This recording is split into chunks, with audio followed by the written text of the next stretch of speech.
అప్పు గురించి ఎవరు మాట్లాడారు కానీ అప్పుల్ని దేనికి వినియోగిస్తున్నారు ప్రణాళికాబద్ధమైన అభివృద్ధి జరుగుతుందా క్యాపిటల్ అసెట్ క్రియేట్ అవుతుందా అది కదా వీళ్ళు అడుగుతున్నారు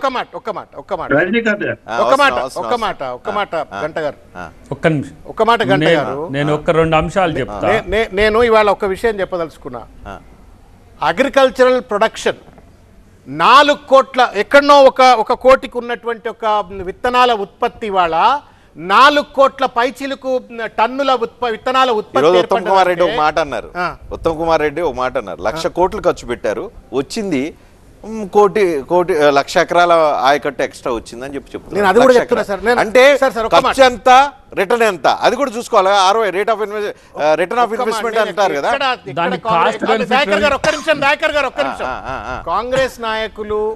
మొత్తం కలెక్టివ్ గా చేసిన మిస్టేక్ ఏంటి అంటే తొందరపాటుతనం అగుడుబడ్డతనం వాళ్ళు కనుక కొంత ప్రిపేర్డ్ అయి ఉన్నట్టయితే నిజంగానే డేటా అంతా తీసుకున్నట్టయితే కొంత వాళ్ళకు కూడా రియలైజేషన్ వస్తుండే ప్రజలకు కూడా రియలైజేషన్ చేస్తుండే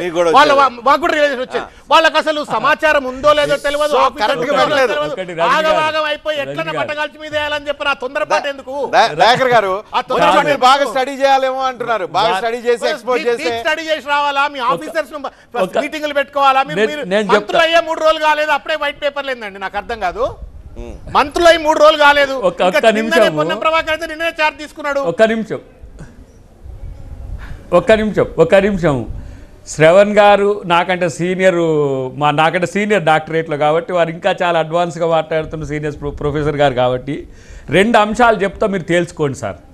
ఇప్పుడు ఉత్తమ్ గారు వారి నేపథ్యంలో ఆ రోజు మేము చేసిన పవర్ పాయింట్ ప్రజెంటేషన్ దామోదర రాయనరసింహ గారి ఇంట్లో వారే ప్రిపేర్ చేసిన దాన్ని ఇప్పుడు తీసి చదువుతున్నాడు ఇప్పుడు రేపు అది ఉన్నది కానీ మీకు సంబంధించిన అంశం ఒక్కటి చెప్తే ప్రజలకు కూడా తెలుస్తుంది రేపు మేము బీసీ జనగణన చేయాలి బీసీలకు మేము ఆర్థిక అంశాల్లో మెరుగైన ఆర్థిక వ్యవస్థను తయారు చేయాలనుకున్నప్పుడు ఒక ఎగ్జాంపుల్ చెప్తాం మీదే ఇప్పుడు రేపు ఉండబోయేది ఏంటంటే మీరు మొత్తము 2139 కోట్లు కేటాయించింది సార్ ప్రతి ఆర్థిక సంవత్సరం 2014-15లో 115 కోట్లు అయితే 500 కోట్లు 2023-24 ఆర్థిక సంవత్సరంలో 2139 కోట్లు ఖర్చుకు మీరు పూనుకున్నారు మీరు కేటాయించిన మొత్తము 1126 కోట్ల రూపాయల 1126 కోట్లు మీరు ఖర్చు చేసింది ఎంత తెలుసా సార్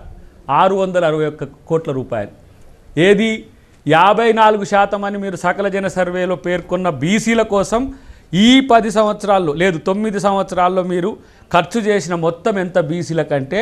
సామాజిక ప్రయోజనంలో ఎంత చేకూరిందంటే 661 కోట్ల రూపాయలు మీరు చూడండి పవర్ మీరు ఫ్రీగా ఇచ్చిండ్రా అన్నారు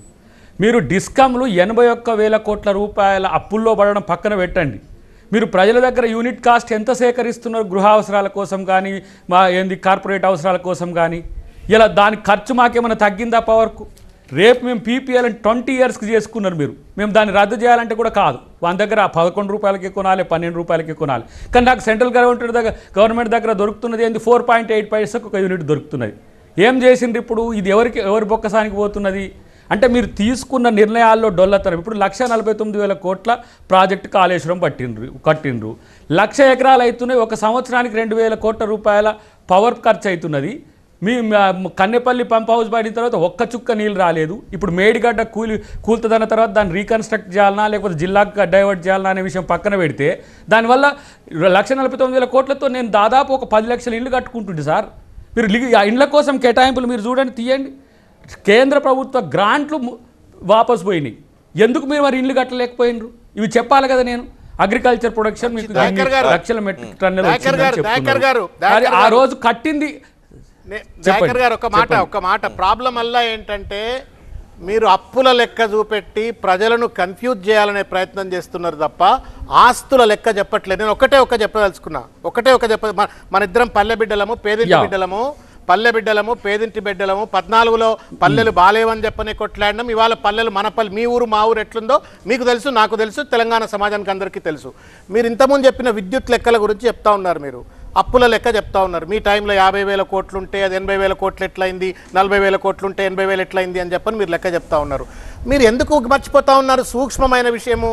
40,000 కోట్ల రూపాయల ఆస్తులు 40,000 కోట్ల రూపాయల ఆస్తులు మాత్రమే 2014లో ఉంటే ఈ 10 సంవత్సరాల కాలంలో ట్రాన్స్ఫార్మర్లు కానీ, సబ్స్టేషన్లు కానీ, హెవీ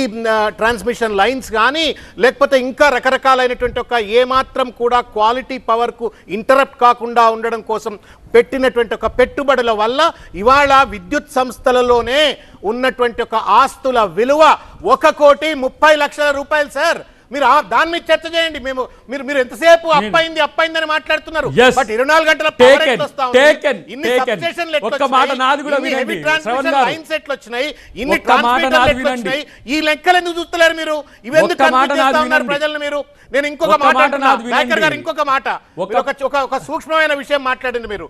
ఇండ్ల గురించి మాట్లాడినారు. You have to talk about them. ఎందుకు అంటే మేము ఏదైతే చెయ్యలేదో వాటిని ఇంకా బాగా చేసేందుకోసం, ప్రణాళిక చేయటం కోసం మీరు అసెంబ్లీలో చర్చ చేసి దానిపైన ఒక మంచి పాలసీ పట్టుకొచ్చినట్టయితే మేము కూడా మీకు కోఆపరేట్ చేస్తాము. అక్కడ ప్రతిపక్షాలు కూడా కోఆపరేట్ చేస్తాయి. కానీ బట్టగాల్చి మీదేసుకోవడం కోసం, మడ్స్లింగింగ్ చేయడం కోసం అసెంబ్లీని వేదికగా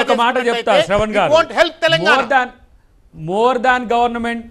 కాదు, more than government, more than party, more than budget. నేను ఒక మాట అంట, నా దగ్గర 100 రూపాయలు ఉంటే నేను నా కుటుంబాన్ని ఎట్లా సంరక్షించుకోవాలనో నా దగ్గర ఒక ప్రణాళిక ఉంటుంది. గదే బడ్జెట్ కదా. ఇక్కడ నేనేమంటున్నా, పేదోడు నీకు కనబడలేదు, ఉద్యోగాలు మీరు వేయలేకపోయినరు, బడ్జెటరీ పోస్టుల యొక్క మిగులు ఎటు డైవర్ట్ చేసిండ్రు తేరాలి కదా. ఇంకొక మాట చెప్తా మీకు, సౌర విద్యుత్తు లేకపోతే సాంప్రదాయేతర ఇంధన వనరులకు సంబంధించిన దానికి కేంద్ర ప్రభుత్వం కూడా ఒక తాకీదు ఇచ్చింది. అప్పుడు మన్మోహన్ సింగ్ గారు ముఖ్యమంత్రిగా, ప్రధానమంత్రిగా ఉన్నప్పుడే. ఇలా మీరు 1 మినిట్కు 20 lakhs రూపీస్ దుర్వినియోగం అయ్యే చర్చ ఉంది. రేపు వస్తుంది. నేను చెప్తున్నా ఎందుకు ఈ మాట అంటున్నా అంటే 1 మినిట్